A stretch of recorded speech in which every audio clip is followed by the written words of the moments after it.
你也喝一杯吧。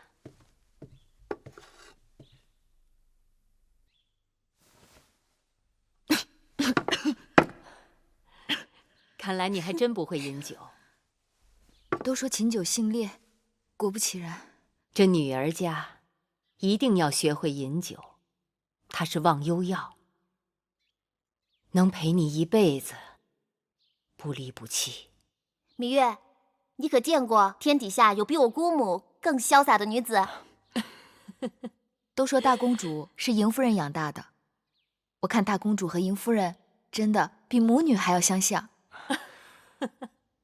夫人这里余音绕梁，但雍瑞府中还有杂物未料理妥当。既然夫人有他们二人陪伴，雍瑞暂且告辞。饮酒赏歌何等的雅事，你却用杂物二字来烦扰自己。也罢，你就去吧。夫人，告辞。梦莹，替我送送雍大人。哦，是。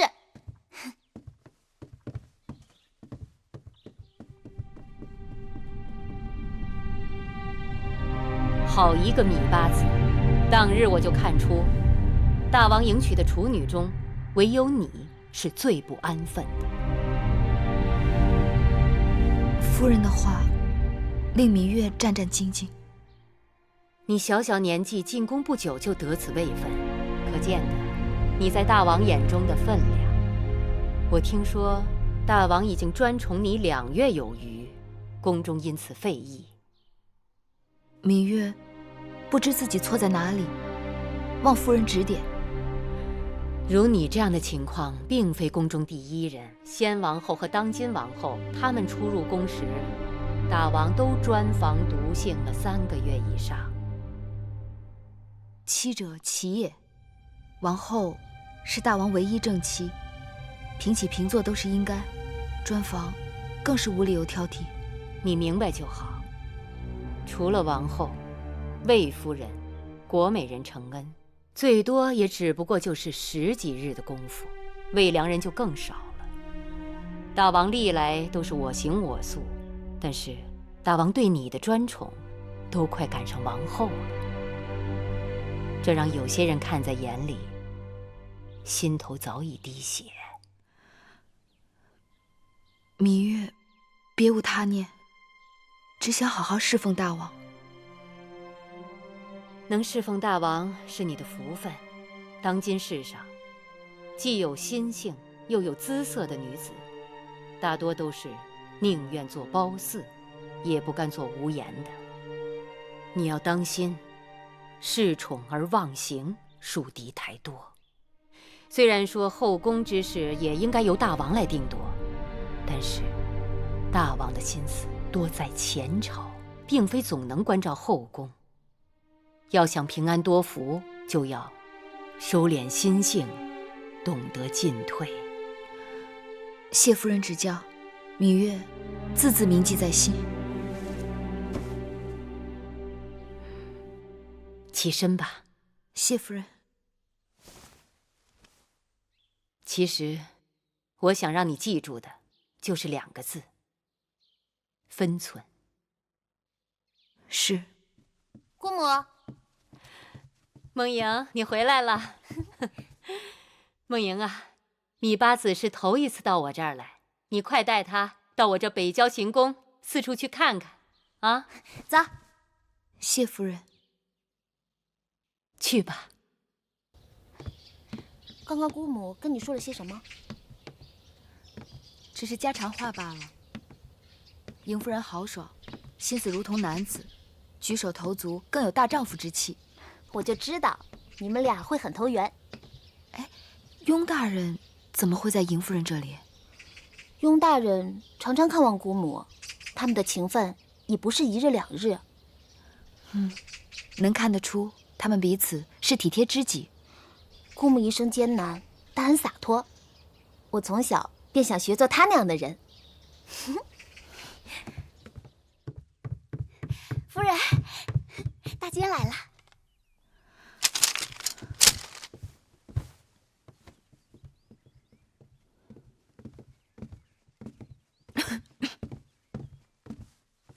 拜见八子。大间免礼，姑姑给大间倒水。啊，不必。八子，这是怎么了？今日一早起来，八子的身子就有些不适。请太医看过了吗？啊，不用了，只是小病，养1、2日便好了。哎呀，这可坏了！大王今晚召八子侍寝呢。芈月福薄，只好请宫中别的姐妹代劳了。这……咱们小公子天庭饱满，长得跟大王一模一样呢。他父王指望他荡平列国，称霸天下呢。啊，是啊。怎么了？当儿想必是饿了，让奶娘抱去喂喂吧。是。好了好了。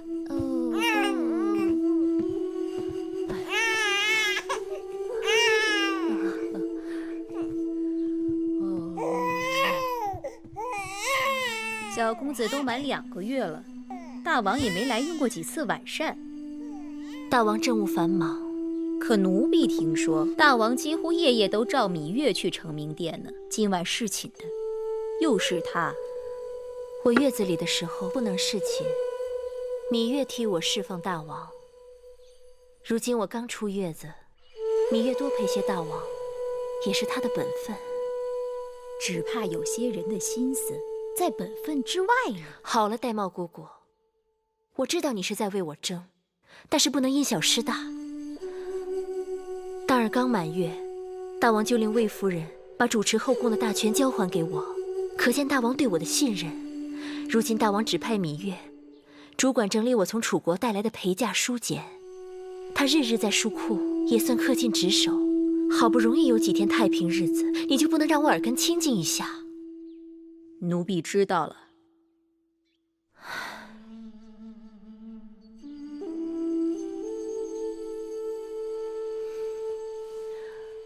姑姑，其实母后把你指给了我，你的心就全在我这儿。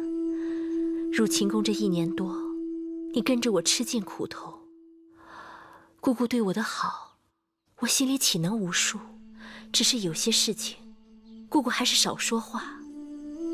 我不是糊涂人，应当如何，我心里有数。王后这么说，奴婢心里就踏实了。拜见王后。何事？大王让小的来传话，说今晚到王后这边来用膳。王后您快准备准备吧。大王今晚要来？是。可是大王今晚不是召芈月侍寝吗？哦，八子病了。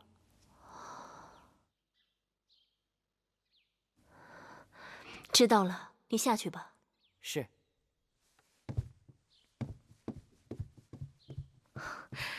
大王要来，晚膳让膳房好好打点一下。是，奴婢亲自去膳房，让他们备些鹿肉。鹿肉属纯阳之物，补脾益气，温肾壮阳，给大王吃最好不过了。奴婢去准备了。大王，这鹿肉是照楚国的方子炮制的，您看味道怎么样？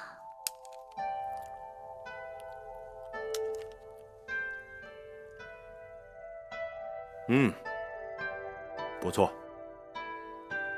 外面焦脆，里面鲜嫩，鲜美异常。怎么还有些野山菌的回味？这鹿肉要先腌制再炮制，所以味入肌里。这野山菌是臣妾特意交代御厨，先将野山菌熬成汤汁，待肉炮制5成熟的时候，淋浇在这鹿肉上，所以才有这滋味。王后真是聪慧之人，一块鹿肉也能做出奇巧花样。臣妾愚钝，只是尽职而已。好了，寡人吃饱了。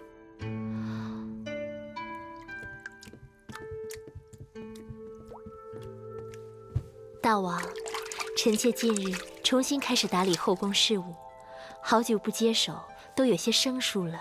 再加上当儿才刚满月，臣妾想，要不让芈月帮臣妾料理几日？芈月的确聪明能干，不过眼下芈月正带人整理王后带来的陪嫁书简，哪里还有空闲？再说，后宫事宜均是王后分内，不行，让孟昭氏帮你吧。那就照大王的意思办。好了，不早了。大王今晚……芈月病了，寡人要去看看她，之后回承明殿打理政务。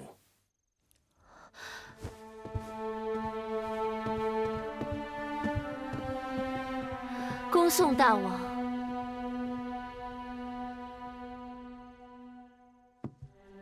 王后，姑姑有话就说吧。你留不住大王的人倒也罢了，怎的把手中主持后宫的大权也要随意送给他人？这权是我等想送就送得出去的吗？后宫的权给谁不给谁，全在大王一念之间。姑姑难道没看出来？我只是试试大王。大王方才的话，你也都听见了。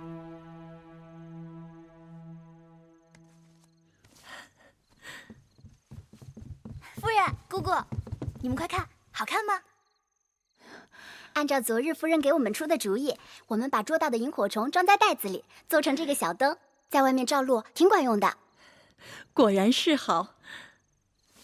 好是好，但这布袋是麻布做的，透光不好。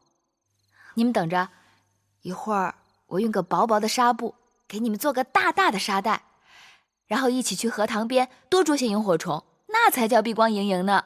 这主意不错呀，给寡人多做几个，送到承明殿去，让寡人也沾沾你的光。大王，免礼。大王，怎么有空来了？寡人听说你身子不适，特意来看看你。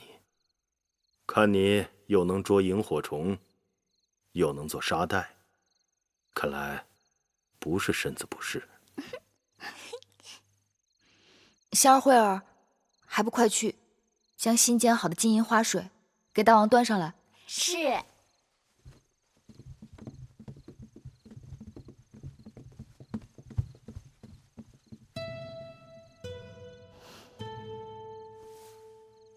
大王恕罪，这2日忽冷忽热的，月儿的确是常有头疼脑热的时候。你这点小把戏，哄得了别人，哄不了我。说实话，你是厌烦寡人，还是厌烦寡人的承明殿了？大王待月儿好的不能再好了，我哪敢说厌烦2字？只是宫中的姐妹甚多，大王也该分些恩惠给她们。你呀，你一向率真，这话不像是芈月的话。谁教你的？啊？无人教我。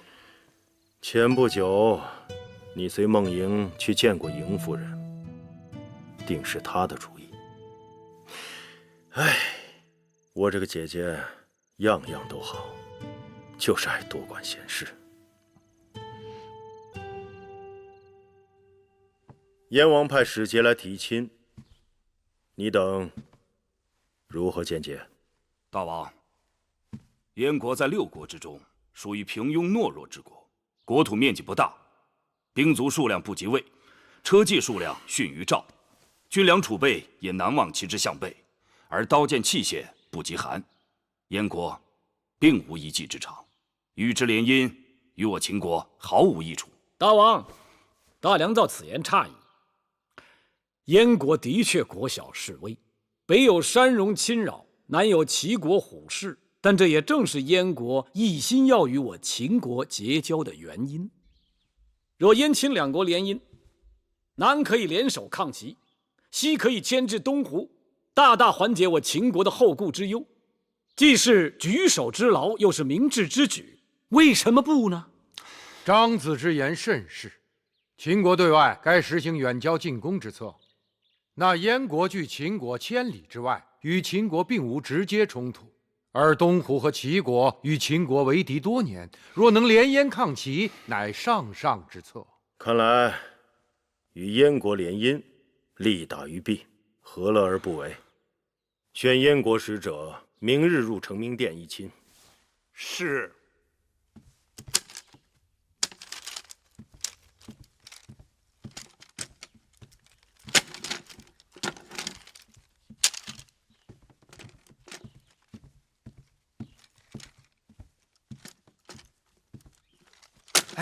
你听说没有？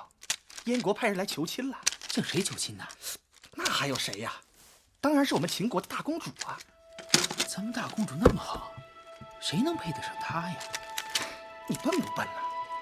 再好的姑娘，那也得嫁人呐。希望燕国不是太远。这燕国啊，是离我们秦国最远的国家了。冬天下很大的雪，那儿的人呐，鼻子和耳朵都被冻掉了。这大王为什么要把大公主嫁到那么吓人的地方去？脖颈子痒了。姐姐，今日我到公孙衍的府上去过了，可大良造仍然不肯把符节还给咱们。我问他，若是大王追查起来怎么办？他竟然说，那就告诉大王，说符节在给母国送节礼的路上让强盗抢了去，然后就硬是把我给打发回来了。要不你我去大王那儿出手他？妹妹糊涂啊，你以为这样就可以自保了？姐姐，那我们总不能就这么坐以待毙吧？不过，倒是可以借此吓他一下。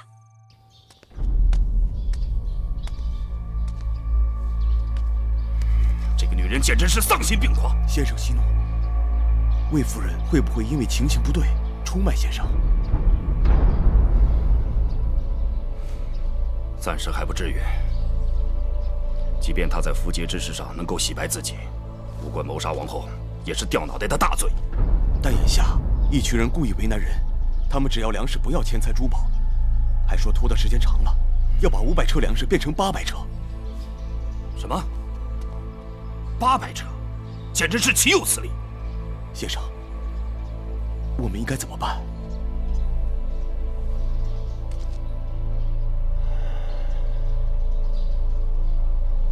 此事恐怕凶多吉少，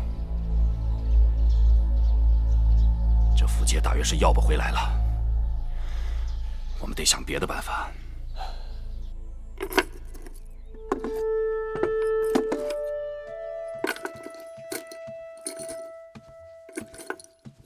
月儿，你这是在找什么呢？上次王后送了我一套紫玉鎏金的首饰，怎么找不到了？你找他干嘛呀？听说燕国来了使者给梦莹提亲，梦莹待我十分珍惜，我也该准备一些贵重的礼物送给她，也算是我的一片心意。那套首饰太贵重，我怕香儿他们粗手大脚的给弄丢了，就特别给收了起来。你要，我去给你拿。哎，那也不急，我还想亲手给梦莹绣一套嫁衣，当然这事定离不开姑姑的帮忙。你呀，还是忙你那些书简吧。嫁衣的事儿用不着你亲自动手，样子我和你一起商量就是。姑姑，你看，这个金锁片十分精致。那麒麟做的跟活的似的，的确是好。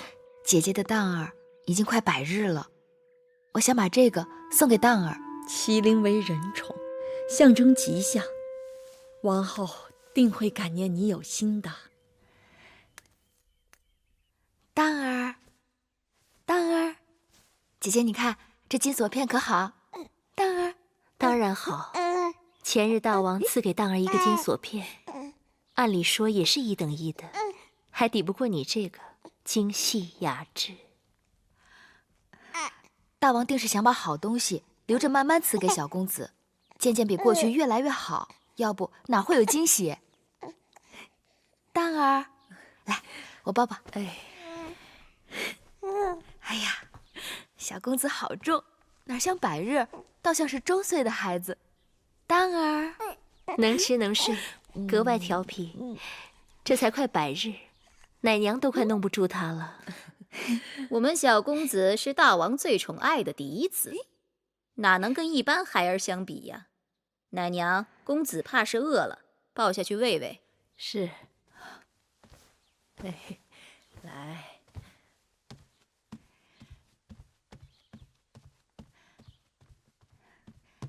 姐姐，你从楚国带来的陪嫁书简，已经整理出来一部分了，正让人抄写成秦文。从楚国带来的越人，有的在路上被一群人所杀，也有的失散跑了。我求雍瑞想办法，从宫外新招募了几个，还不知好坏。姐姐有功夫去我那里看看。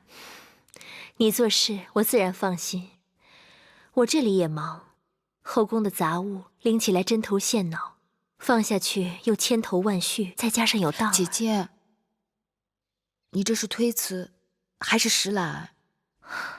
瞧你说的。好了，我若有空就去你那儿看看。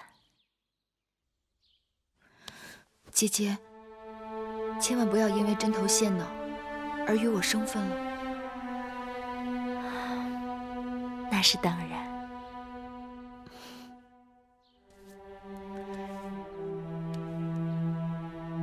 那妹妹先告辞了。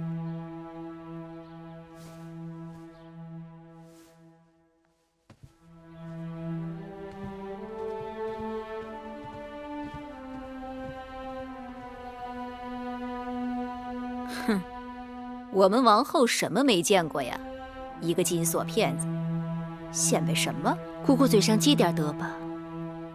就凭芈月，哪里拿得出这样的东西？定是大王赏赐给他的。芈月侍奉大王多日，得些稀罕宝物，也是他的本分。只是什么？从小到大这么多年，只记得凡是我有的，定是他没有的。只有我给他东西，何尝有过他给我？如今却倒过来了。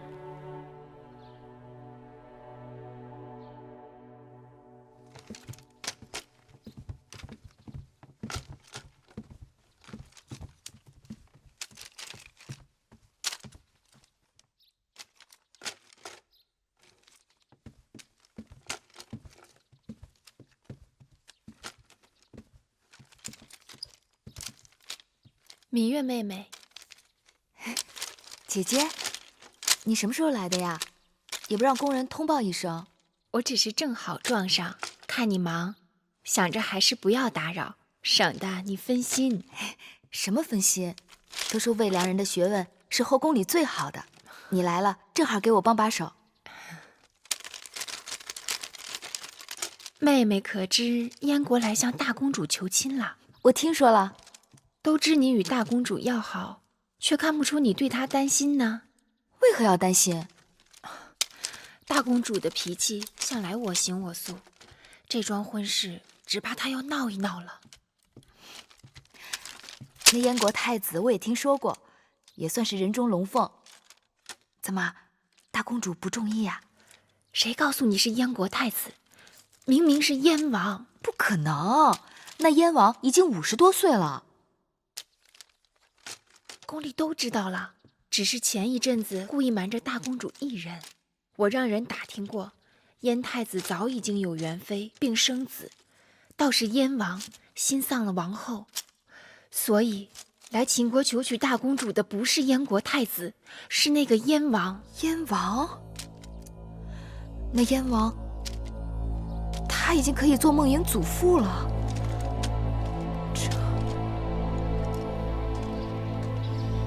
唉，昨日受了风，腰酸背痛的。这王后有什么事儿，让下面人传个话便是了。还让我们这一遍一遍的跑腿儿。姐姐就别抱怨了，王后对咱们姐妹还是挺关照的。你想啊，自王后坐月子起，交房店就传话，不用日日去问安，免得大家辛苦。其实我们也偷了好一阵子懒呢。就光卖这点好，就把妹妹降服了。说什么降服不降服的？姐姐，今日召我们去，必定是和大公主的婚事有关。大公主年幼丧母，又最得大王的欢心，她的婚事，咱们好歹得应付。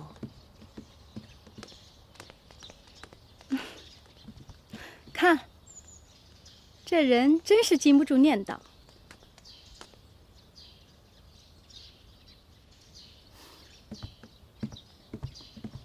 魏长史、樊长史，大公主，给大公主道喜了。魏长史，有话便说，不必客套。大公主真是好命，大王一向疼爱大公主，等有一日大公主嫁到燕国去，一定会得到夫婿的加倍宠爱。你这是何意啊？我也只是瞎猜罢了。这人家都说嘛，年龄越大的男人越是懂得疼人。可惜，无论魏长史喜欢年长的还是年少的，都没有机会了。大公主说的恰如其分，所以我才要为大公主高兴了。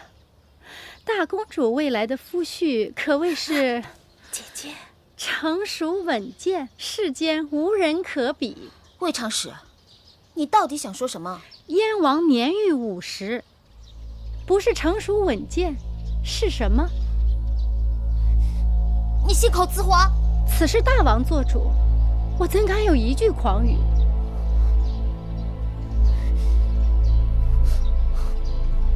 大公主慢走。姐姐，大公主一向都心高气傲，你何苦说这些话来伤她？哼，我伤着谁了？我只不过是说了一句大实话。哼。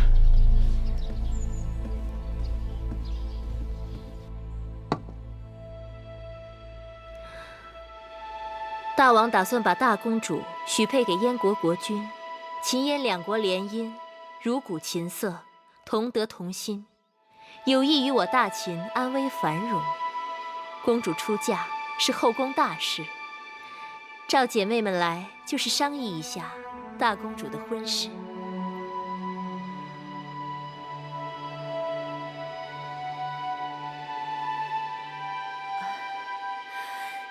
大公主的婚事由大王做主，王后亲自操办，自然再好不过了。只是那燕王，只要大王王后做主，自然不会有大的差错。也是，燕国国君城堵忠厚，大公主年轻貌美，这桩姻缘说起来倒也般配。姐姐所言甚是。大公主聪慧贤德，嫁到燕国必会得到燕王的专房独幸，秦燕联姻，珠联璧合，真是两国之大幸。夫妻相处，讲究的是琴瑟和鸣，白头相守。而那燕王貌衰老朽，大公主年方18，青春年少，如此夫妻，只会貌合神离，咫尺天涯，如何谈得上长相厮守？更谈不上如古琴瑟，同心同德了。夫妻相处，男才女貌自然最好，但是也要讲究缘分。到底何为缘分？花样年华，相伴日落西山。王后，这殿中姐妹都是过来人，对大公主这桩婚事妥否，大家该是心里有数。这么说，我们和王后都没有米八子一人考虑的周全呀。魏夫人用不着夹枪带棒的，王后明白我是什么意思。月儿在我这里向来有什么说什么，不像有些人总是口不对心。我不嫁！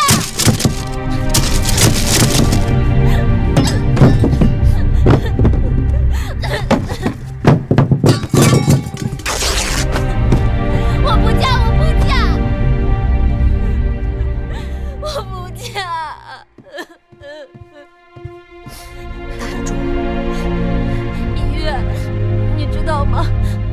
王不光岁数大，他还有残疾，腿不好。大王还没有下旨，事情也许还有回转的余地。我去过宣誓殿了，他对我避而不见，他一定是心里有愧于我。过去他对我的疼爱全都是假的。我不信。今晚大王会召我去成明殿的，我会对他说的。昨日大王说好的，今晚要召我去成明殿。都这时辰了，大家怎么还不来传旨？我已经让香儿去打听了，一会儿便知究竟。夫人，哎，木心怎么说？木心说，大王半黑就去交房殿了。我知道了，你下去吧。是。今日大王是故意在躲避我。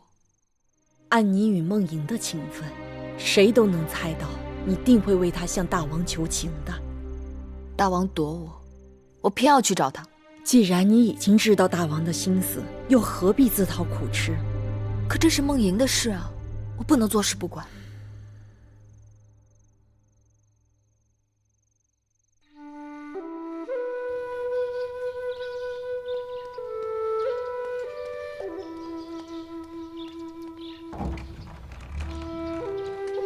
大姐，八字，回去吧。大王正在殿内议事，不能见你。还请大监行个方便。你若能进得去，我怎会拦你？我可以等。大王此刻不想见你，过会儿也不会见你。我真的有要事，必须要见大王。哎，八字，大监，使不得。大王，大王。寡人听说你一直忙于整理王后从楚国带来的陪嫁书简，今日怎这样得闲？望大王恕罪，为大公主的婚事，芈月是不得已而为之。大公主的婚事已交由王后操办，用不着你越俎代庖。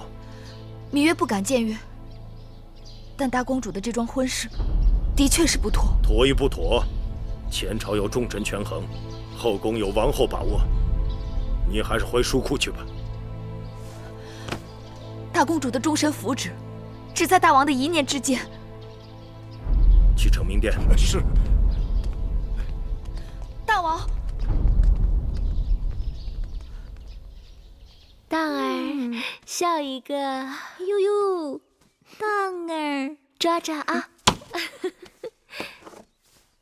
哦，给娘亲笑一个。他抓住了。姐姐，妹妹来了。这孩子今日特别淘气，总是喜欢捉弄人。你给他什么东西，他都扔在地上，等你去拾。你若不拾，他便哭闹不止。小孩子都这样。哪里一样？上个月樊长史的孩儿公子通满周岁，那公子通比荡儿就大7个月，却是异常安静的孩儿。我看他身子瘦弱，怕是樊长史上次滚下台阶，害得他先天不足。哎，那次你怎么没去啊？樊长史说他也差人请了你。姐姐，妹妹来姐姐这里是有件事情想要求你。姑姑，带荡儿下去吧。是。抱下去吧。是。别以为我愚笨，你一走进交房殿，我就猜出了你的来意。母监不肯为我传话，大王不肯听我陈情。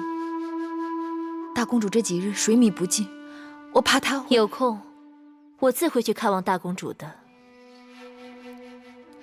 姐姐能去看她，那是再好不过了。但姐姐毕竟是她的母后，总不能放手让她跳入火坑吧？梦莹的婚事由大王一人做主，梦莹违背父命，已经让大王恼火得很。我若再去劝说，只能是火上浇油。可这事怎么能了呢？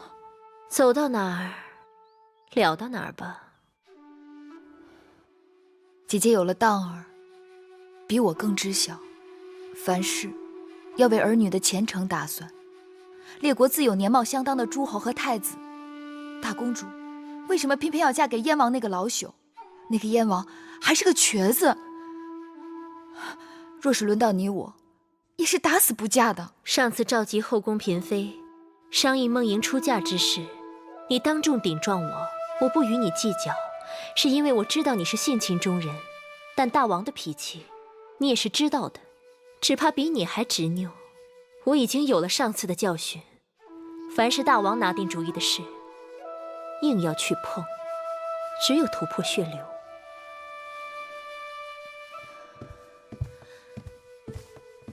姐姐，上次大王气恼，是因为怪罪你后宫干政，但儿女婚嫁本来就是母后的分内，大王总该听听你的忠言。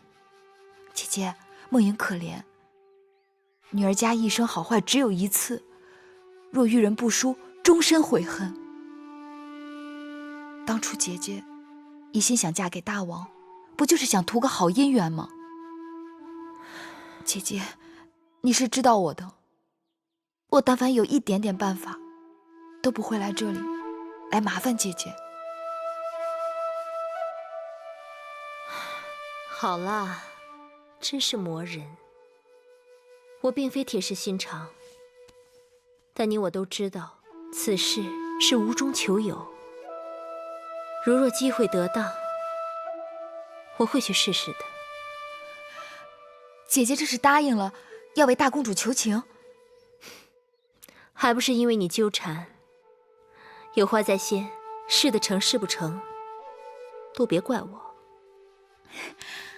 我先替大公主谢过姐姐了。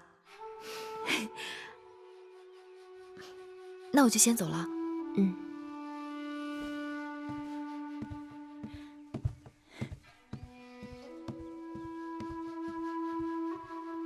王后明知大王的心性，为何还要卖给芈月这个面子？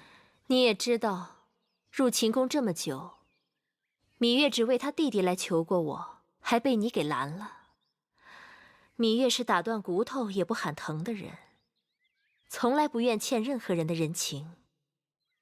况且这次还是为了别人的事，我若有机会让她觉得欠了我的，有何不好？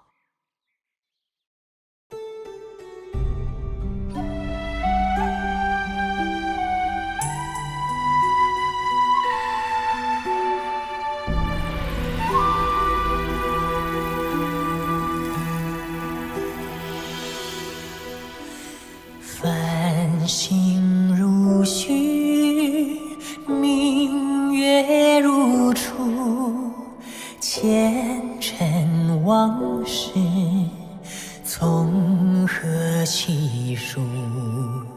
心有情丝万千束，却生得一缕孤独。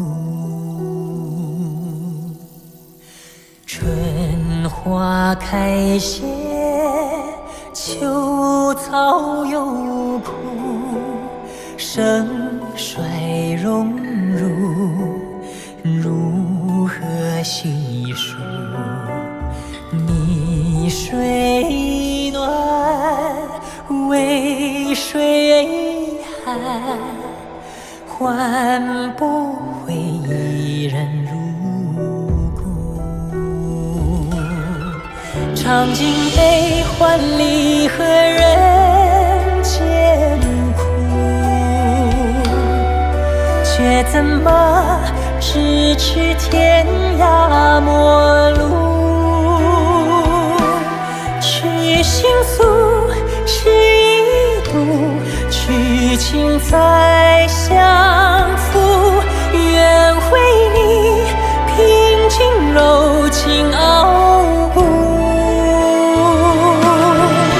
望尽相思红颜凋零处。我只愿与你朝朝暮暮，爱如星，恨生死再相负，愿为你永生永世守护，愿为你永生永世守护。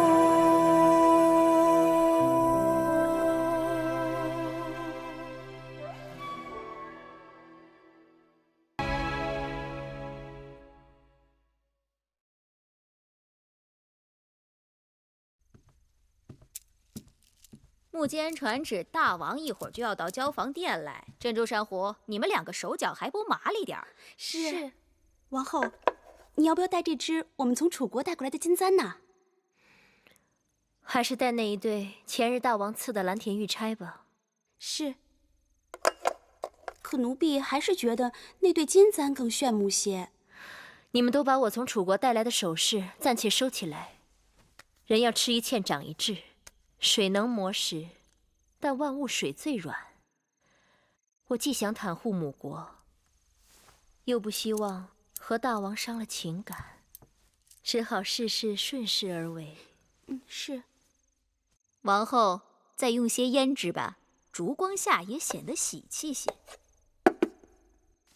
听说大王近几日一直没有照芈月侍寝，看来大王对芈月也是淡了。是啊。人无千日好，花无百日红，还不都是这个道理？更何况那芈月算什么东西？她也想争着上位。你们都在这贬她，但我却觉得恰恰错了。大王性情刚烈，从没有回避过谁。大王若是刻意而为，定是不忍与其举语，干脆避而不见。大王这哪里是淡了芈月？明明是过于用心了。大王到！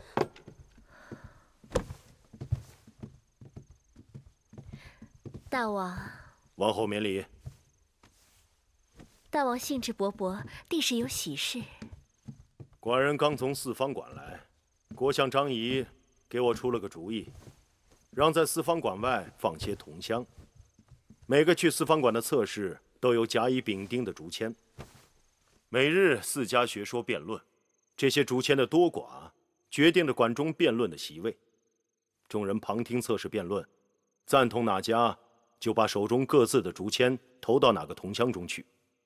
黄昏时分，辩论结束，开箱验看，箱内竹签数最多的2家可以没收箱内最少的2家之竹签，并予以平分，使得他们在四方馆的席位加倍。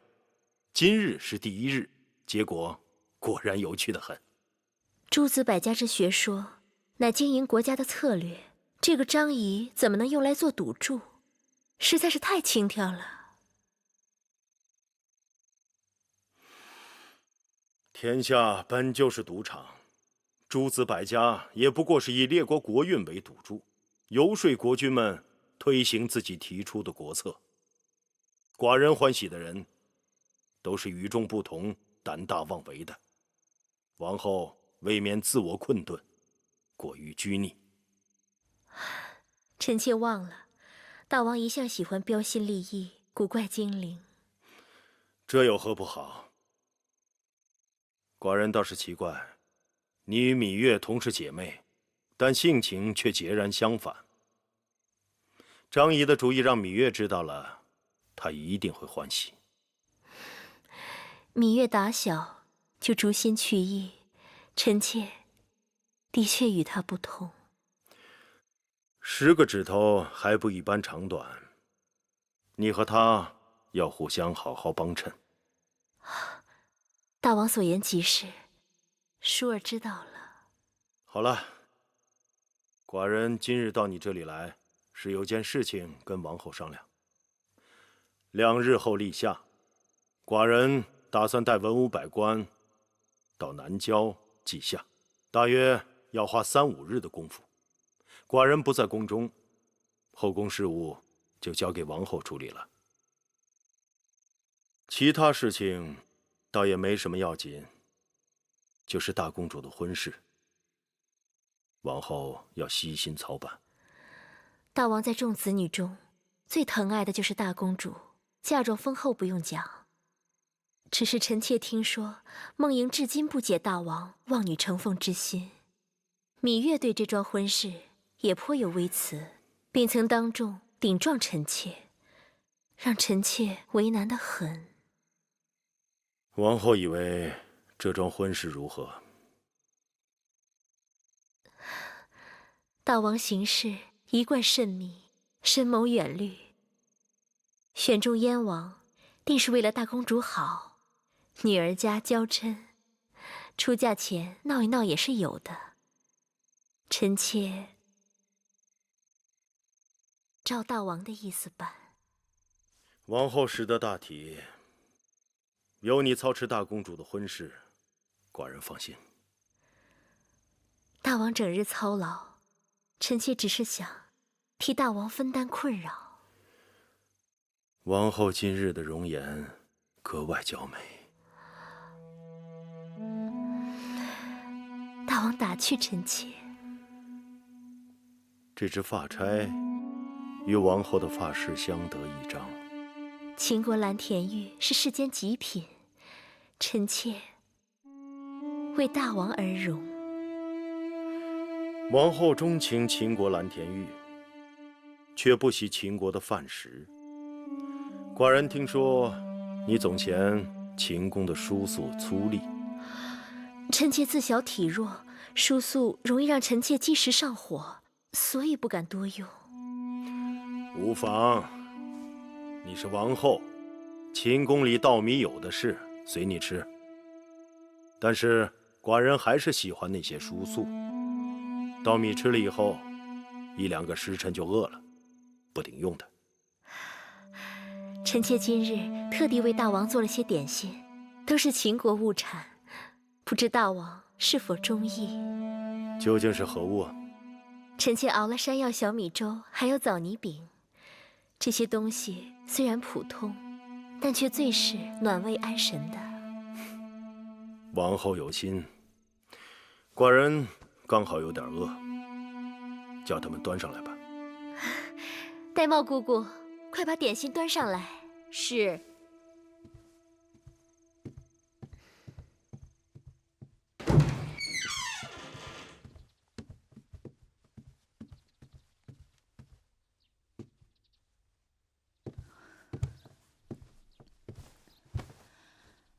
大公主，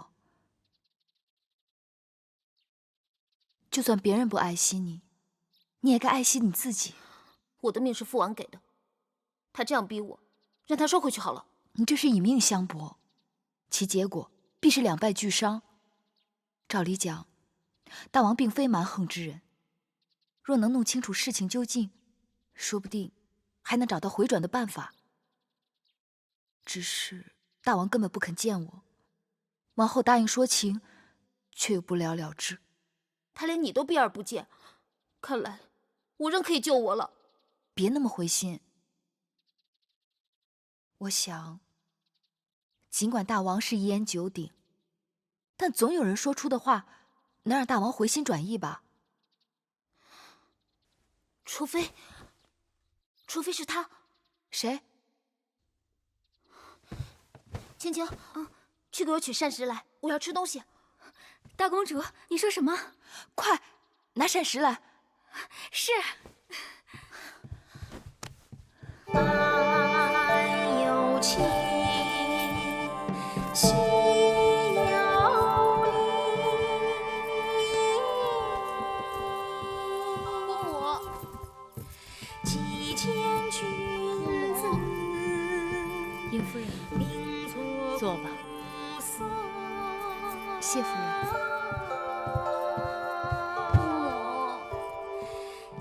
来了就愁眉苦脸的，多扫兴。姑母这里跟我生平，您可知道梦莹心里有多苦？花开花落就在眨眼之间，人生愁苦却是无穷无边。你若耽搁在愁苦之中，误了花期，多不值得。姑母，该来的总会来，一会儿再说也无妨。来，还是先喝杯酒吧。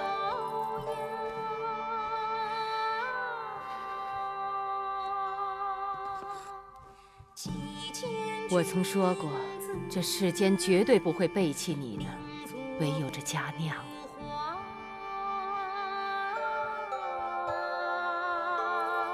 芈月，你知道这首歌唱的是什么吗？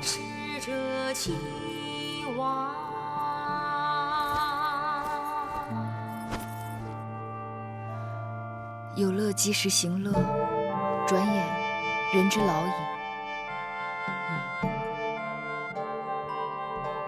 梦莹啊，你随我来。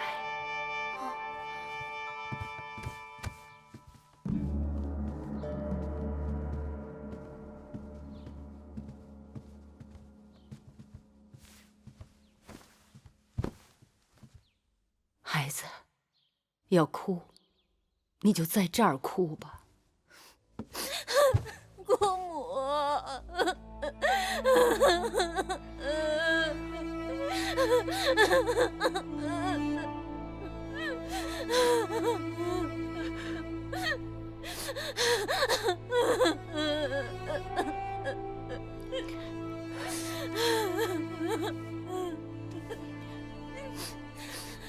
孩子，你想要姑母怎么办？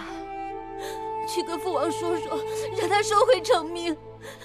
父王一向对您敬重，你也不曾求过他什么，所以您若去求他，他一定会答应的。你可知道，你父王为何在所有的兄弟姐妹当中最敬重我？因为祖母早逝，长姐如母，也因为父王对您一直心有愧疚。是啊，当初你祖父秦先王孝公也十分珍爱我，但是为了与魏国修好，他毫不犹豫地把我嫁给了我并不中意的魏王。后来秦魏河西之战，姑母按照你父王的请求，把魏国所有的意图和兵马调动的策略全部传递给了秦国。秦国因而大胜，而我却终身背负着背叛君王、出卖夫君的罪名。按律，我本应被枭首，是你父王用魏国战败赔偿的5座城池换回了我的性命。梦莹啊，你要记住，君王就是君王，尽管他们有时候也会柔肠百转，但是放在江山社稷面前，他们连一刹那的迟疑都不曾有过。这么说，祖父和父王从未珍惜过我们，姑母和我都只是他们野心的祭祀品。不对，后来我才知道，那就是他们的舍弃。他们舍弃了他们在世上最珍惜的东西。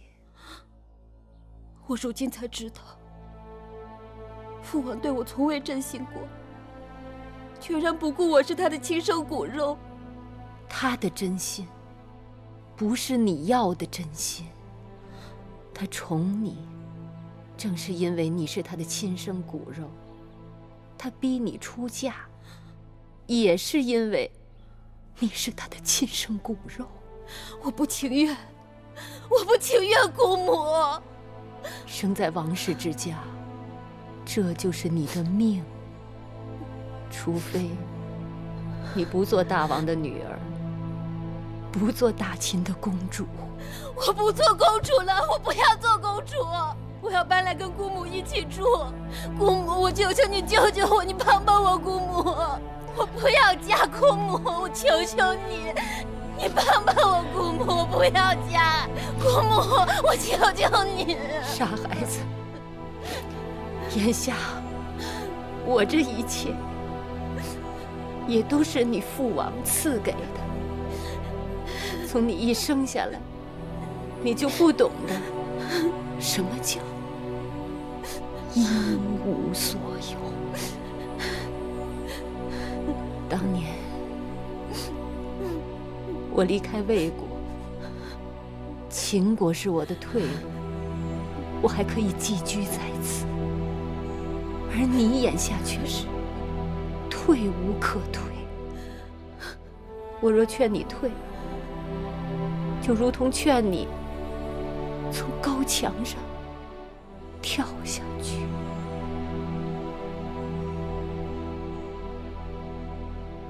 孩子，你好好想想吧。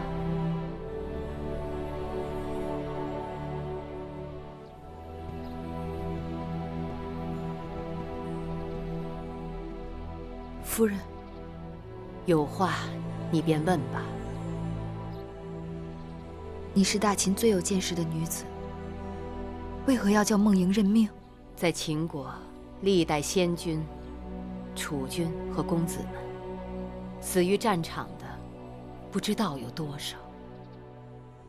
而王室女子别嫁，又何曾不是另一种战场？舍身、舍命、舍情。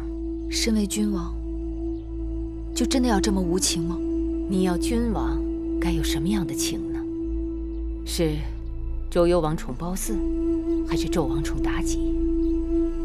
身为女人，我怨他们。可是跳出这一重身份来再看，失去江山的人连性命都保不住，还有什么怨恨可言？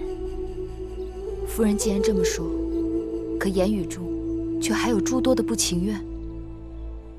君行令，臣行义，他保他的江山，我保我的真性情。夫人大彻大悟，芈月受益良多。非经磨难，不能彻悟。我倒愿你们这些孩子，一生一世都不要有这种彻悟。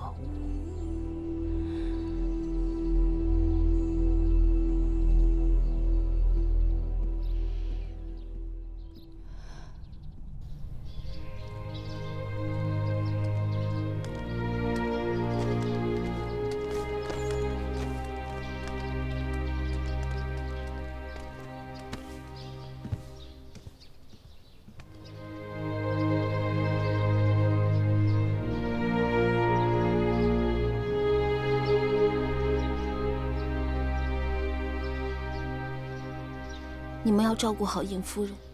是。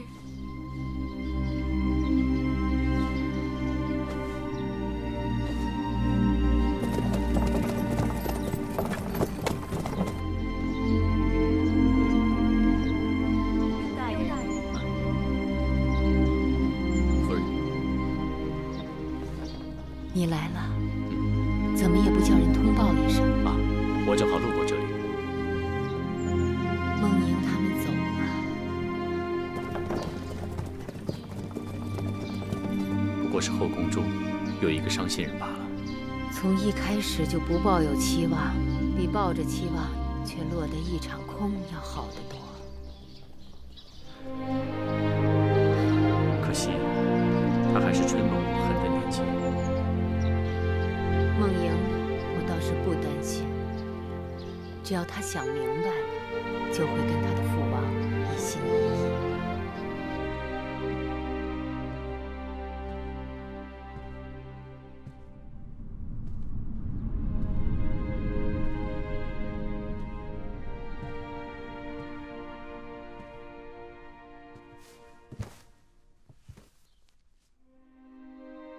孟莹，拜见父王。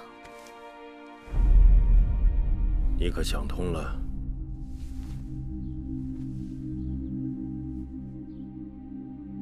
是。想通了什么？身为秦国公主，位尊而无功，奉厚而无劳，坐享其成，岂能心安？寡人要你嫁与燕王，你可情愿？嫁与燕王，并不情愿。但若社稷需要联姻他国，孩儿义无反顾。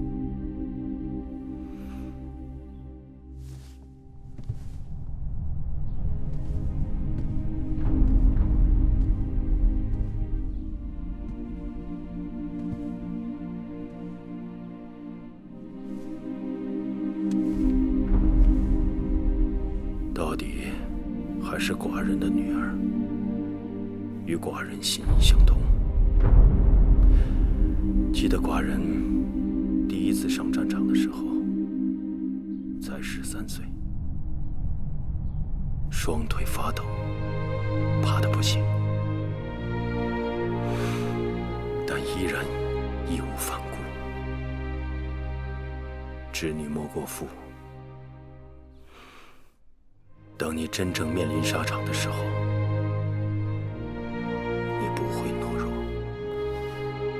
难的，就是决断的那一刻。你到燕国，是要把寡人的眼睛、耳朵、手臂带到燕国去。寡人不会让你孤单。你与母国唇齿相依。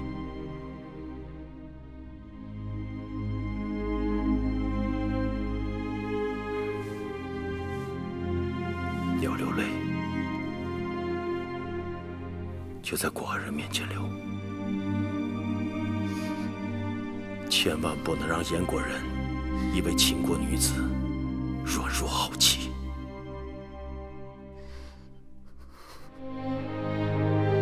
你是父王最为自豪的女儿。到了燕国以后，你要记住，你的背后还有父王，还有秦国。不管出了什么事，尽管派人送信回来。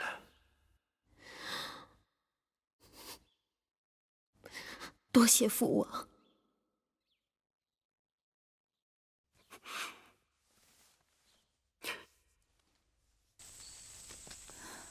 你这一去，不知何日才能相见。我若回不来，你就当我战死沙场了。怎么把话说得这么不吉利？和一个枯朽老头同床共枕，生不如死。这我都想开了。还怕真的死去？别钻牛角尖。福兮祸兮，事有百变。你若不能回来，我想办法去看你。我一个人在那儿就够了。你要自己好好保重。这秦宫里刀伤剑雨，无益于燕国。你能平安，我虽隔万里也会宽心。那日我带你去见姑母，是觉得你们性情肯定投合。我走后，将来有些事情，他或许可以帮你。此外，我特地向父王讨了让你出宫便礼的令符，你好好收着。有了它，以后你会容易周旋许多。你自己挚爱重重，却还为我着想。以后，我也为你做不了什么了。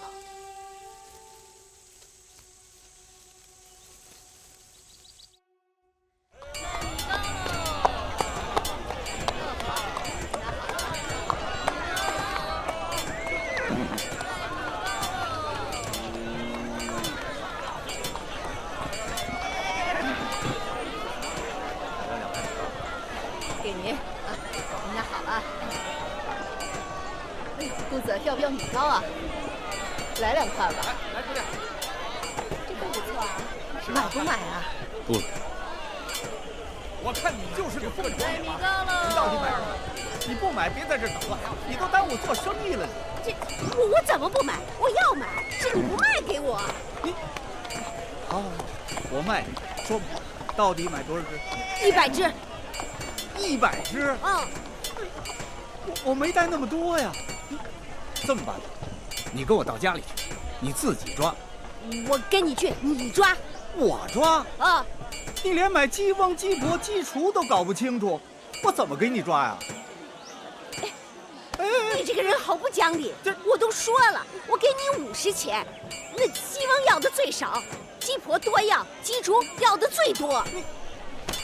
我看你就是个疯婆娘！不是，让大家评评这个理啊！我这鸡怎么卖啊？这位大伯，你的鸡到底是何价？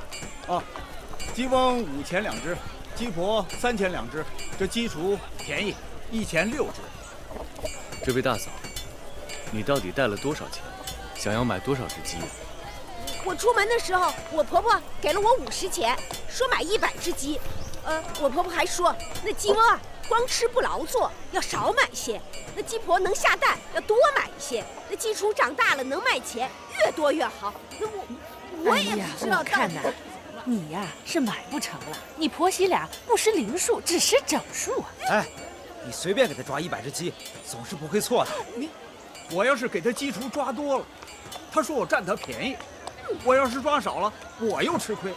这生意啊，咱还是甭做了，您请吧。这生意我知道该怎么做，只是我帮了你们，你们该如何酬谢我？那你让我如何酬谢你呢？大伯只需要给我买2块米糕就好。2块米糕，说话算数。那你快说呀！这位大嫂有50钱，你可以买鸡翁4只，鸡婆18只，鸡雏78只。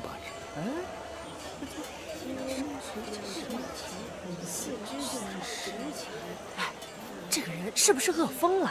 随便说个数，想骗2块米糕吃？就是，是不是？你说的准不准？我来证明。哎，这位大人是？哟，这不是雍府的雍大人吗？雍大人。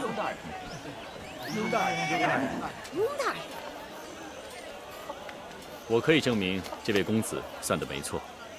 雍大人，那既然雍大人都说没错，一定没错了。给50钱，你把鸡送到我家里去。您先别急啊，我给这位公子买米糕去，买米糕去啊！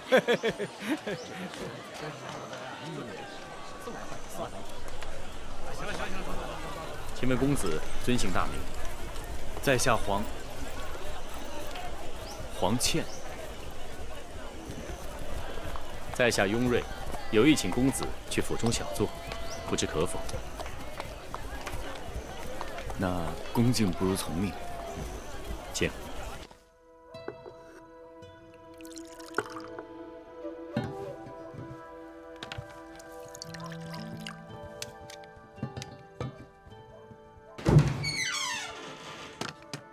失礼了，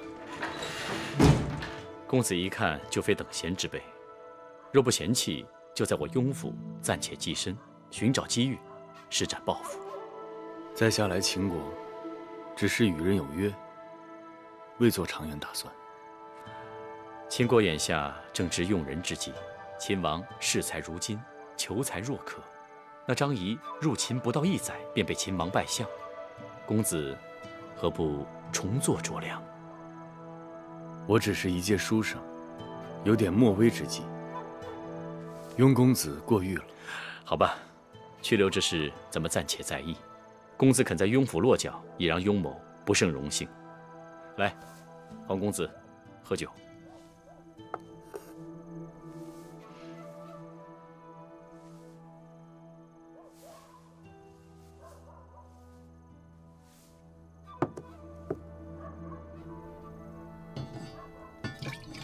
有一事，我想向先生讨教。公子但说无妨。几年前，秦王迎娶楚国公主，听说迎亲的车马在武关附近被一群人劫持，后来又如何了？那日，一群人袭击王后的车马，幸亏王后的陪嫁应女舍身引开了一群人马，才让王后得以脱险。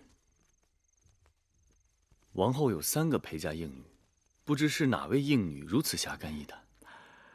她叫芈月，是王后同父异母的妹妹。她被劫持到义渠之后，大王派我和张仪用600车粮食将她赎回。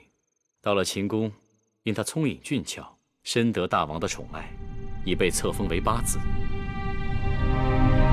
我雍瑞也算是阅人无数，这个女子的确是人中翘楚，不可多得。不可能，她不可能做这种事情。公子此话怎讲？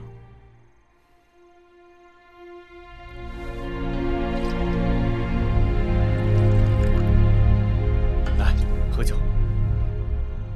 来。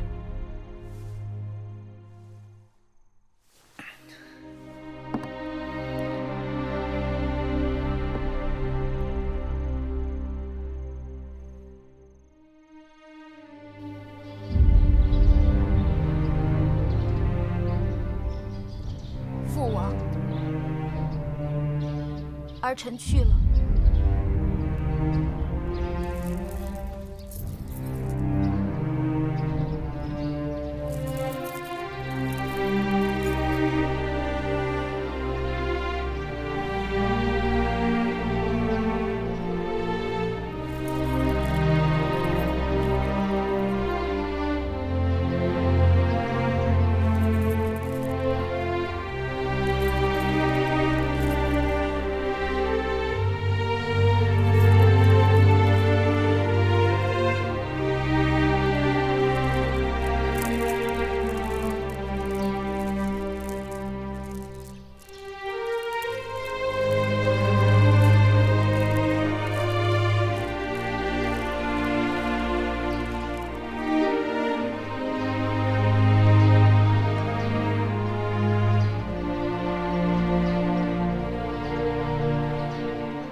谢父王，谢母后。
姐姐。哦，迎夫人。大王来了，姐姐有事远迎。寡人去祖庙，顺便在这里歇歇脚。祖庙在东面，大王却来了北郊，南辕北辙呀。寡人，大王不必讲了，你呀，从来都是有事情纠葛不下的时候，才会想起我。世间也只有姐姐才知道寡人心中也有懦弱。在别人眼中，寡人从来都是个只知利害的无情之人。列国联姻各有所图，年龄相貌不相称的比比皆是。只要梦莹能想通就好。但看梦莹郁郁寡欢，寡人心里也痛。梦莹性子要强，作为公子妃倒也罢了，但是要作为一国的王后，那要忍许多不得不忍的事情。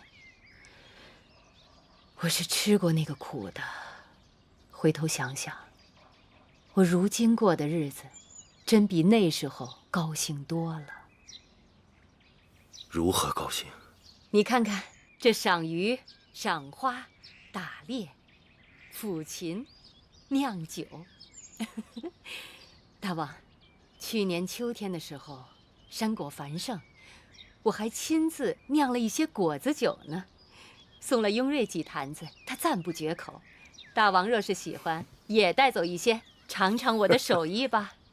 说到酒啊，寡人还记得儿时你第一次酿酒，酿得比醋还要酸，还硬要寡人喝。如今手艺大有长进了吧？如今也没有人敢硬要大王做什么了。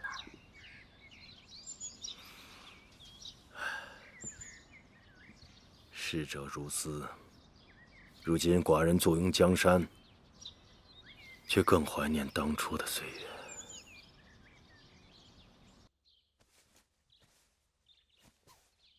这衣服会不会做得太大了些？萧冉和蓉儿都是长个子的时候，他俩的衣裳还是做大些为好。萧冉小小年纪就从军了，这也太苦了他。听说司马将军眼下将他安排在自己的大帐里，带在身边，时时调教。还不到1岁就没了娘亲的孩子，幸亏有你这个姐姐。萧然从小有志气，想来不会辜负我们的。蓉儿也长大成人了，但因为微后阻碍，楚王一直没有给她分封。想到她孤身一人在那儿，无依无靠的，真让人揪心。八子，大坚来了。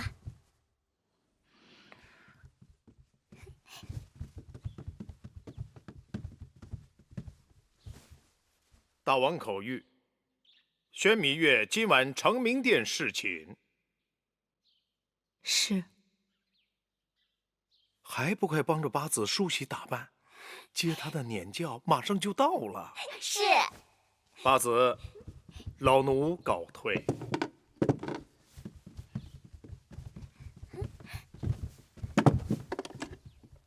不需要麻烦，平常装束便好。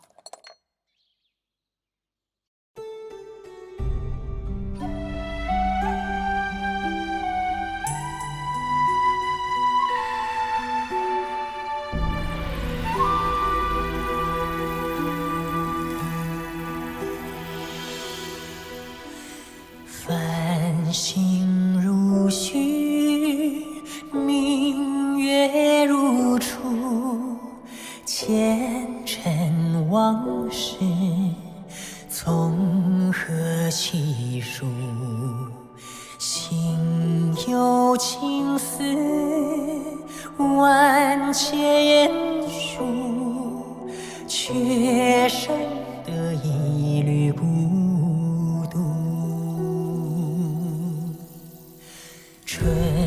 花开谢，秋草又枯，盛衰荣辱，如何细数？你水暖，为谁寒？换不回一人如故。尝尽悲欢离合人间苦，却怎么咫尺天涯陌路？去心诉，是一度，去情再相负。愿为你平静柔情傲骨，望尽相思红颜凋零处。我只愿与你朝朝暮暮，爱如心，恨如骨，生死再相负。愿为你永生永世守护，愿为你永生永世守护。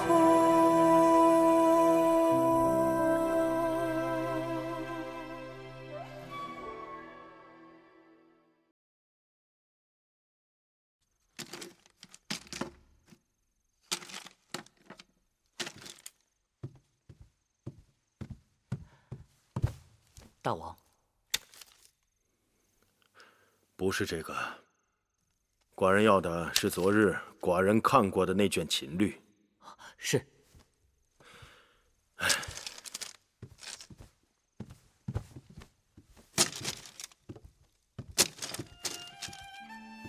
拜见大王。我以为你不会来了。大王召见，怎敢不来？你可以给我一个理由。病痛、不适，女孩子家这些借口随手拈来。大王洞若观火，被拆穿的把戏，岂不没趣？虽然不情愿，可是你还是来了。虽然来了，可还是不情愿。你这个丫头，为何如此倔强？芈月只是说真心话罢了。大王若不喜欢，那以后芈月慢慢学着说假话。宫里只有你一人敢与寡人顶嘴，你可知错？大王恕罪。可芈月还是不知错在何处。我信，下去吧。是。坐。谢大王。坐到寡人这儿来。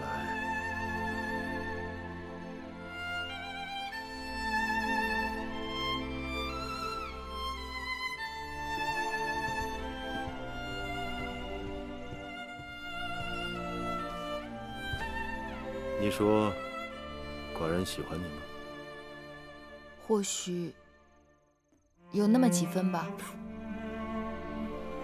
坏了良心的小丫头。可无论寡人有多喜欢你，还是要常常到宫中其他嫔妃那里去。你说为什么？因为您是大王啊。此刻，我与你在这承明殿里，我是你的夫君。明日我出了这承明殿，便是一国之君。这大义和小义、轻重之别，你该有数。芈月只是一普通女子。芈月有普通女子没有的胸怀。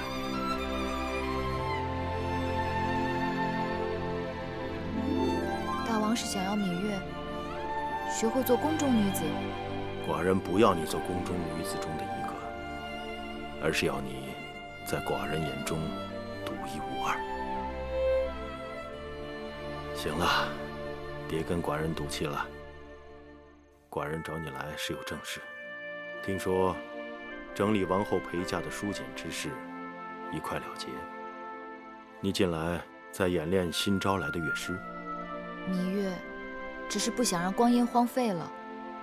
再者，也可以让楚国带来的编钟和其他乐器物尽其用。既然如此，你可愿意每日来给寡人整理书简和奏章？我？寡人要用的书简和奏章浩繁众多，无人分类归档，翻找起来耗时耗力。你可每日免照进入成明殿，为寡人整理书简和奏章，归类收藏。这么说，这里全部的书简和奏章都由我管辖？是。我可以随意翻阅这些文字啊？那是自然的。谢老伯恩典，芈月求之不得。怎么又叫寡人老伯了？芈月更喜欢大王做邻家老伯，不喜欢邻家老伯变成大王。小丫头，你一准知道，你笑起来比哭顶用多了。月儿不知。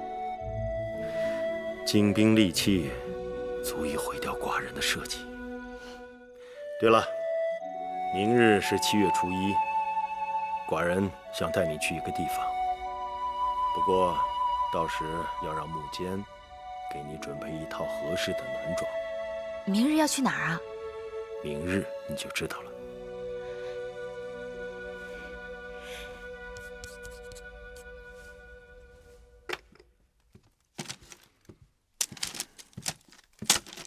雍大人啊，黄公子，粮草账目已经核对完毕，应该没有什么出入。这么快？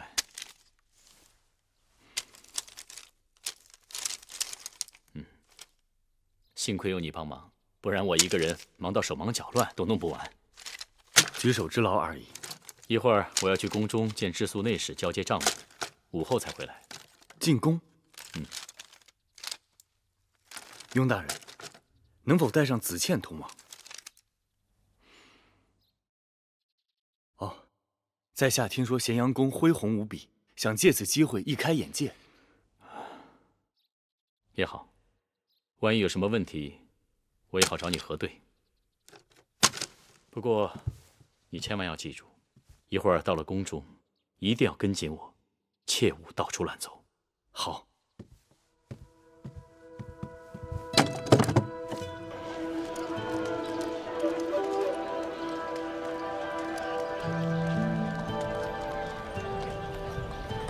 这里就是天下侧室云集的四方馆，也是如今咸阳城最热闹的地方。王公子哪天有兴趣，可以进去看看。好。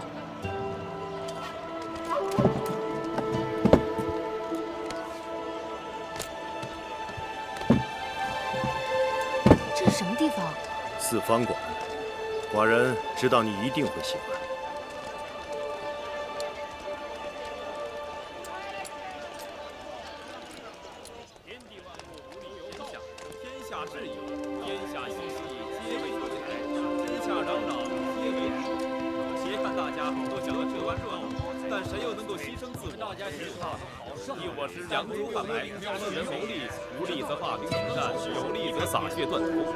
儒家也说过，有恒禅者有恒心；法家也说过，人性遂利。所以，无论是儒家还是法家，都应当从我派之言。胡说！人性本无，世间如染缸，入仓则仓，入黄则黄。治国之道，犹不可听乱也。人之异于禽兽者，乃人能互助互援。可听出什么来？减少不平，争取公平而已。各家说各家的理，却都未必能够压倒别人。百家争鸣已数百年，谁能说服谁，谁又能够压倒谁呢？其间相既然生如此，和相克，为什么还要争呢？五行即为五德，万物与五行对应，各具其德。天道运行，人事变迁，王朝更替，更是五德转移之结果。你们都说得好听，却空言无补。如今诸子百家当中，真正能有所作为的是我们兵家。兵者，国之大事。小丫头，你刚才问我什么？得知众寡强弱。我说，既然如此，为什么还要争呢？克敌制胜。争是为了发出声音来，各种声音意味着推陈出新和长进。原来这世间只有周礼一种声音，四方沉寂。我大秦在俗人眼中，也不过是为木马的边鄙野人。周天子的威望倒塌，才有了列国和我大秦的崛起，有了各方人才的投奔，有了这四方馆中百家争鸣，激荡文字，人才辈出。可臣妾昨日在大王的成名殿里翻阅商君书，商君斥其他学说为贼，大秦用的可是商君之法。在我看，任何一种学说都在尽力排斥他人，但总有聪明的学人在不断吸取他家之长，丰富自己。而君王则一家为主，数家为辅，内佐王政，外扩疆域。这真是一个好主意。每逢初一十五，这里都会有大争辩。既然你这么喜欢，寡人准你初一十五凭令符过来。不过必须要男装打扮，还可以让臣妾下注。我们多知道民间疾苦，掌握耕战之实际本领。啊，公子，王公子，哎，你就在此等我片刻，我去就回。雍大人尽管去吧。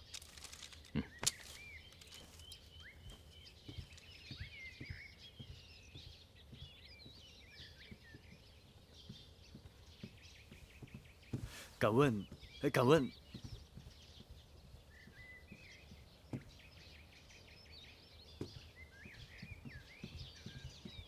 问，在下初进秦宫，想向你打听一人。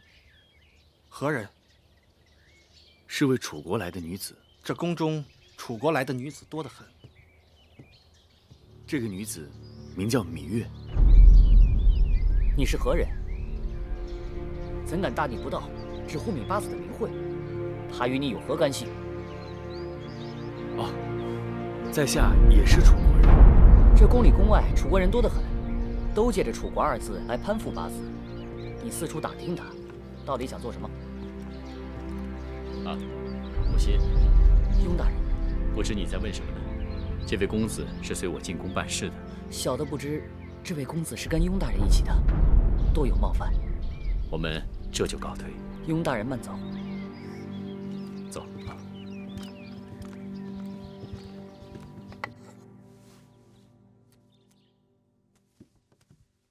王后，楚国那边刚送来的书信。王兄和母后好久没来书信了。是啊。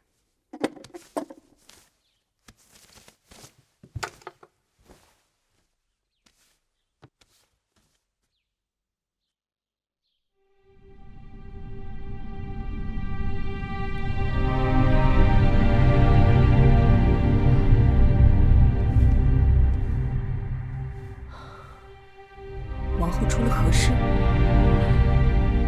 母后现世了。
去了，孟昭氏和景氏都亲自过来祭拜。可直到此刻，那个芈月不仅没有露面，连声问候都没有。今日我还曾特地去会院通报魏后故去的消息，幸而慧儿好歹还说了声请王后节哀顺变的话，可那芈月就坐在屋子里，竟然连眼皮也不眨一下。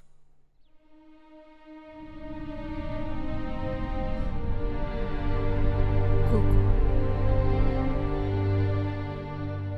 你说在我出嫁前，母后日日守着这些陪嫁裙的，看了不下数十遍。魏后字字斟酌，唯恐一点疏忽，让王后在秦宫用度不足，衣食不便。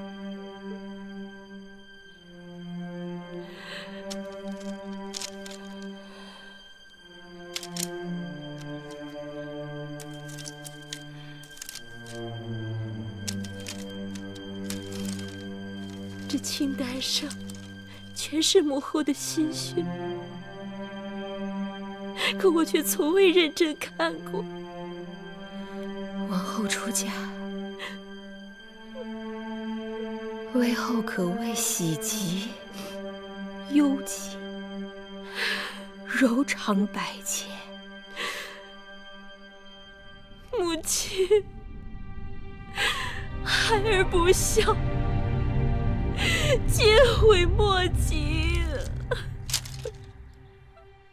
王后不必自责，魏后指望的就是王后在秦宫根深叶茂，成就子孙帝王万世之业。戴瑁受魏后恩典与责，定会替魏后照料好王后，活一日便会竭尽全力保王后在秦宫平安。姑姑，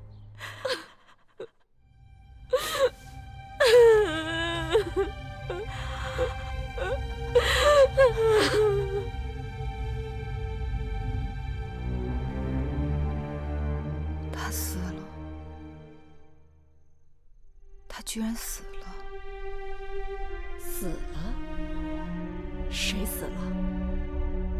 魏后死了。楚国来信通报，说他因病而亡。王后不思茶水饭食，因此事哀痛欲绝，不能自已。宫中无人能解她心结。王后闭门暗自伤心。魏后尽管刁蛮，但对王后却是百依百顺的。若不是因为对舒姐姐的娇宠，我的性命也早就没了。那么一个心狠手辣的女人，不知她死时想的是什么。她一定想不到，自己竟然会死在我的前头。月儿，你很少跟我提起她，你还一直记恨着她？她害死了我娘亲，逼死了举娘娘，又几次差点要了我的性命。我的一切都是拜她所赐，还用得着特意去记恨她吗？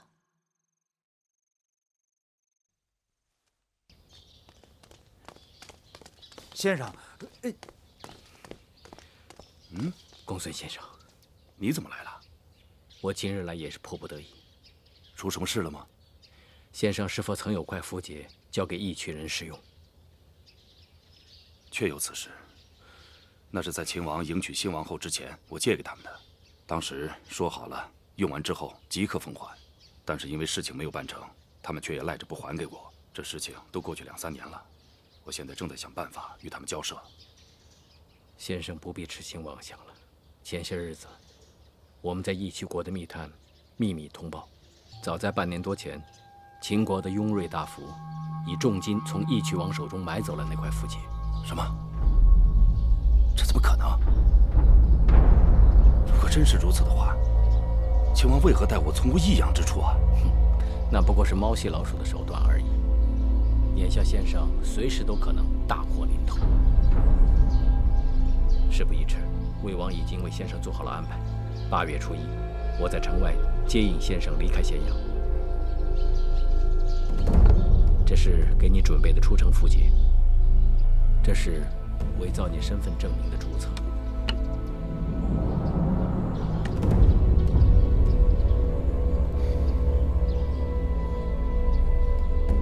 我与秦王毕竟君臣一场，如今见解相异，各奔东西。再见，恐怕就是在战场上了。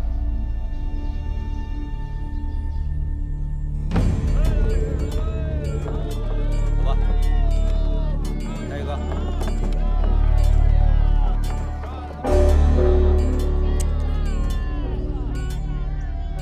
来人，拿下！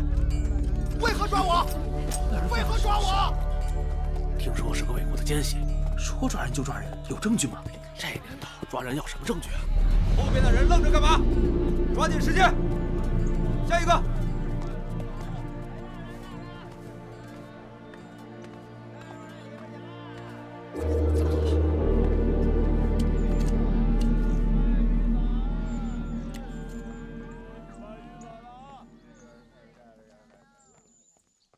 放行。下一个。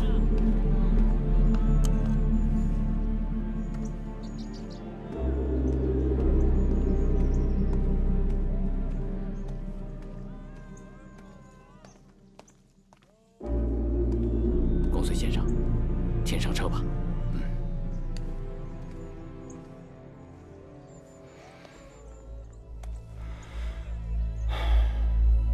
我若再回来，必是率领兵马入咸阳。我要让你等知道，谁才是真正的无双国师。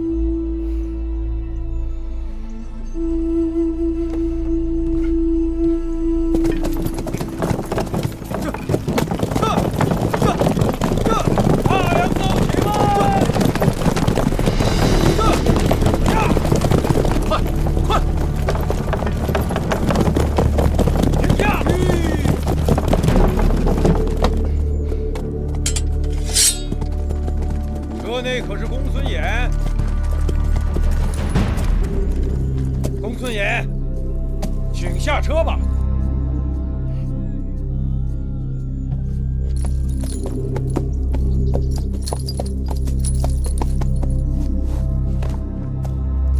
先生认错人了吧？车上只有区区2个商贾，并没有什么公孙衍呢。昨日朝堂共事一军，今日相见，公孙衍为何缩头缩尾，不敢相认了？下来吧。罢了，罢了。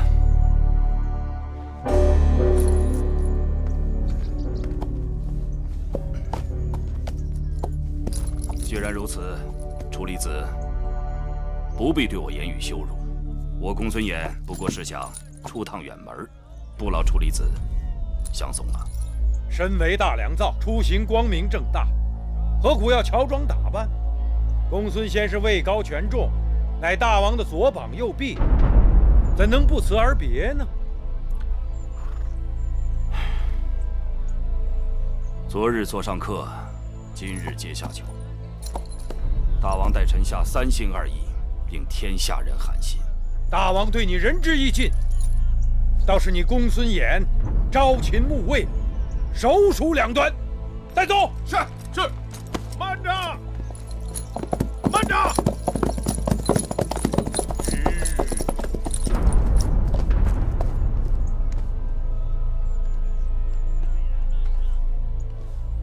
大王口谕，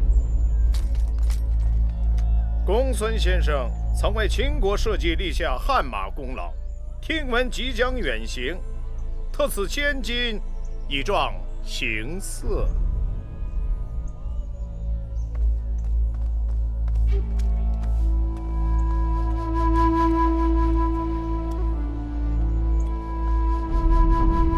这个符节是大王叮嘱一定要交还先生的，先生不会不认识他吧？这是你3年前给义渠王使用的，大王重金赎回。这次先生要去魏国，这一路关爱重重，有了它，可为先生免去许多周折。接着吧。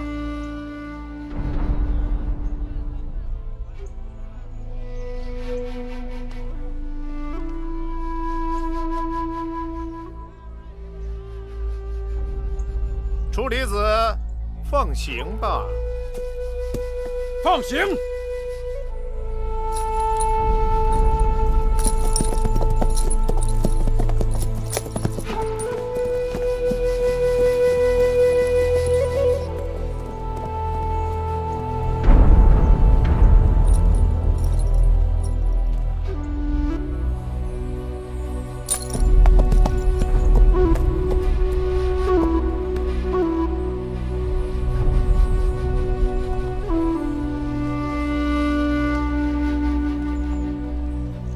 孙先生，慢走。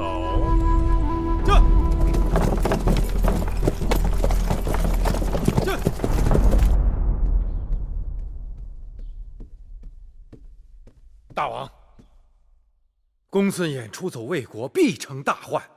王兄不仅不派人追捕，反而千金送他上路，这岂不是为虎添翼？寡人曾与他君臣一心，肝胆相照，共度艰难。如今他弃我而去，也许有他的不得已。若抓他回来，判罪获刑，寡人于心不忍。另外，会让天下尤氏谋臣猜忌我秦国和寡人不识人才，缺少胸怀。寡人权衡利弊，才派穆坚前去传旨。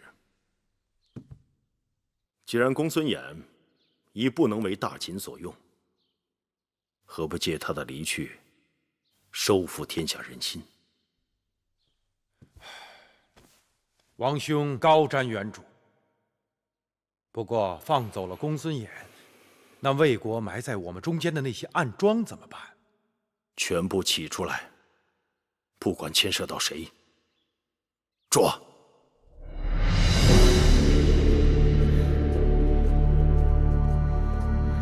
姐姐，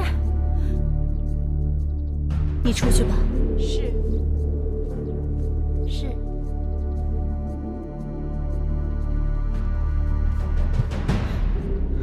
姐姐，公孙衍出逃魏国，这事儿你知道了吗？我也为此事而着急呢。听说城中只要与魏国有来往的人，均被查捕，风声是越来越紧了。大王赐给你的那个铜符节，你还带在身上吗？啊，在这儿呢。收好了，这可是能保命的。姐姐，你什么意思呀？我过去跟公孙衍都有交往，而你只是一个深宫妇人，既不知军国大事，也素来和我来往不多。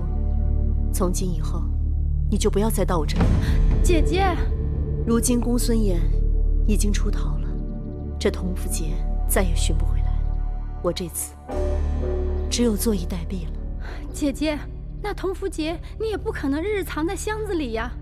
再说，与魏国来往的人也不仅仅是你，那若是别人在半道给弄丢了，也不是咱们的过失呀。是福不是祸，是祸躲不过。这铜符节的事，必定要有一人顶包。妹妹，姐姐叫你来，是有事要托付给你。你我虽非一奶同胞，但因从小一起长大，胜似亲生姐妹。在宫里，除了你，姐姐唯一的亲人就是华儿。姐姐若是被大王治罪，华儿必受连累。姐姐是想，华儿在宫中无依无靠，我只能把她托付给你了。你独子尚有，华儿又一向与你亲近。姐姐，你别再说了，容我们再想想法子，结果不一定有那么糟糕呢。把事情都想清楚了，就没那么糟糕。来，妹妹，让姐姐看看你。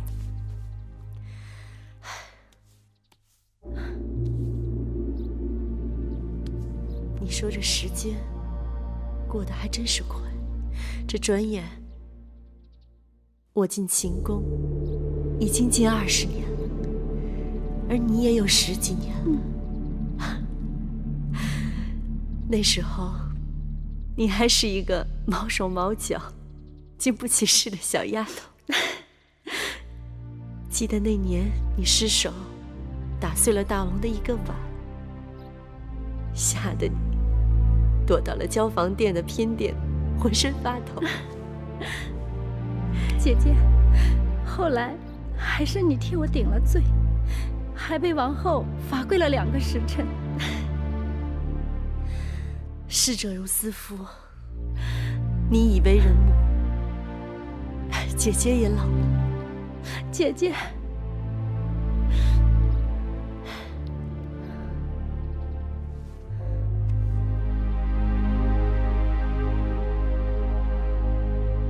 姐姐，记得进宫那日，你头上戴了一个碧玉簪，众人都夸俊俏，连大王都忍不住多瞅了几眼。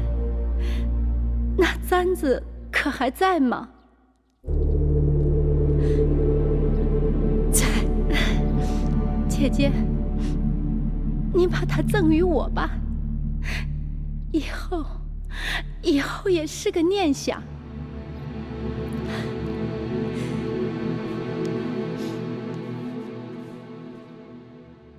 你等着，姐姐去给你拿。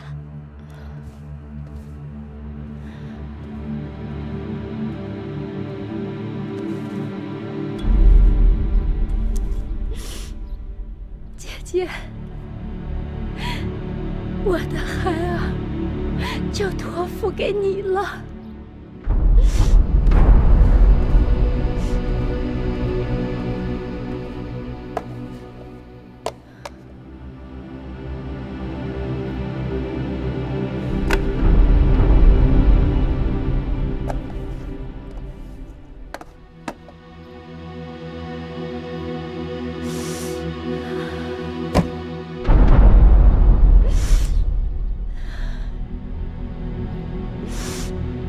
姐，你多保重。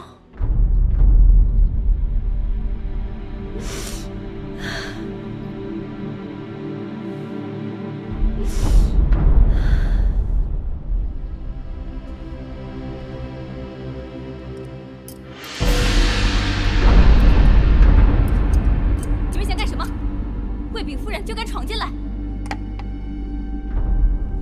夫人，奉大王之命，查办魏国奸细案，内府要传唤你身边的采凡，请夫人允准。我身边的士人都忠心耿耿，没有奸细。如若你们要带人，还是带我去见大王吧。夫人在时不可离开，还要协助老奴找一些东西。找什么东西啊？铜符节。那东西我一时想不起来放在哪里了。既然夫人想不起放在哪里，那我们可以帮你找。是。你们想干什么？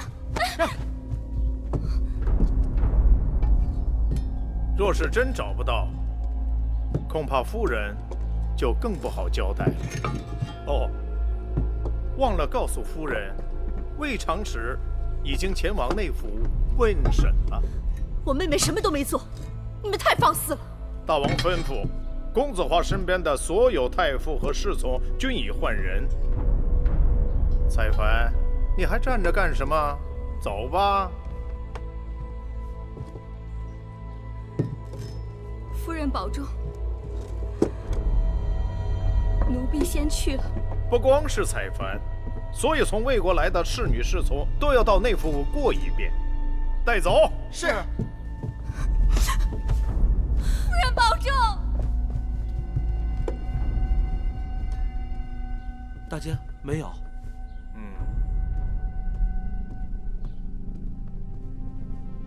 禀告大姐，同福节找到了，是小德在正殿的首饰盒里找到的。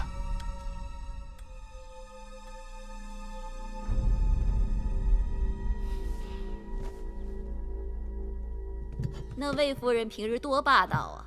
如今眼看着她手底下的人一个个的给拉去过审，总算是出口恶气。可不是，大王可算要跟他们算总账了。下毒害王后是一档子，勾结一群人打劫是一档子，借着国美人上吊陷害咱们再是一档子。那魏氏姐妹死多少回都不算多。这要是在咱们楚国，割鼻子挖眼睛，再砍掉他们的双脚，只怕眼下还伤不到魏夫人毫毛。查同福节都以为魏夫人定跑不了了，结果呢，魏长史的同福节没有了，魏夫人的还好好的在首饰盒里装着。谁都能看出来，那个魏长史就是个替罪羊啊！魏夫人才是真正的幕后主使呢。你们两个去膳房看看，给王后煮的百合莲子粥该好了，让他们拿兵给镇上。是。奴婢看着，王后有心事。魏夫人他们倒了，照理说我该高兴，但心里却是害怕。王后怕什么？当初秦楚联姻，王兄指望秦国能助楚国称霸天下，母后更是深信楚国强，我在秦宫势力必定也强，时时能帮楚国说上话。可结果却是秦强楚弱，秦进楚退。现如今我在后宫，哪句话该说，哪句话不该说，全要看大王脸色。假如有一日朱由蒙了心，一步走错，魏夫人就是范例。你们都以为大王是在帮咱们出气，其实若不是大良造挂印出逃，大王说不定还由着魏夫人他们在后宫耀武扬威呢。如今收拾他们，却让你们这般惊喜若狂。但只要魏夫人倒了，后宫就没人能与王后作对了。真的吗？不对，奴婢忘了那个狐妹子芈月了。王后是不是说那芈月？我不是这个意思。就算芈月想作怪，也绝非王后的对手。王后是正宫，有嫡子，魏夫人倒了，公子华已经没有机会了。接下来，王后就要把心思放在立嗣上。一旦大王立公子为太子，那王后的位置不就高枕无忧了？话是这么说，但是大王疑心最重，此事容易弄巧成拙。要不然，咱们让芈月替王后出头。眼下那狐妹子可以随意出入成明殿呢。自打母后去世，我与芈月也冷了许多。一想起母后与她的纠葛，心里难免郁闷。魏后过世，与她脱不了干系。姑姑又来了。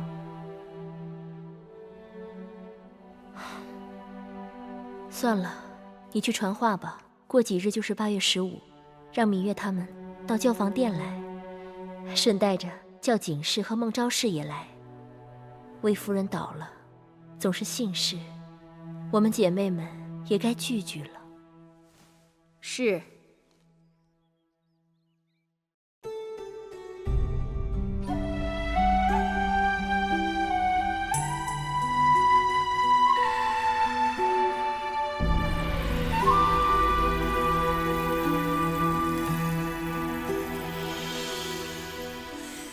繁星如许，明月如初，前尘往事从何起数？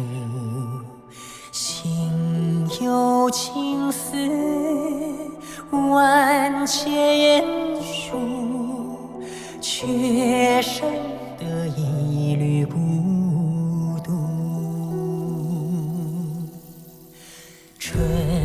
花开谢，秋草又枯，盛衰荣辱，如何细数？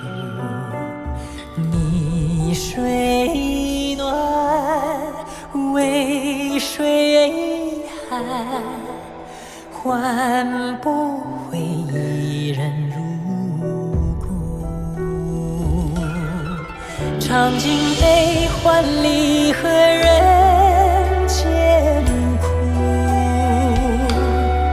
却怎么咫尺天涯陌路？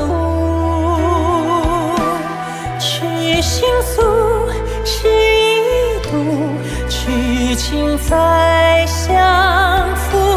愿为你平静柔情傲骨，望尽相思红颜凋零处。我只愿与你朝朝暮暮。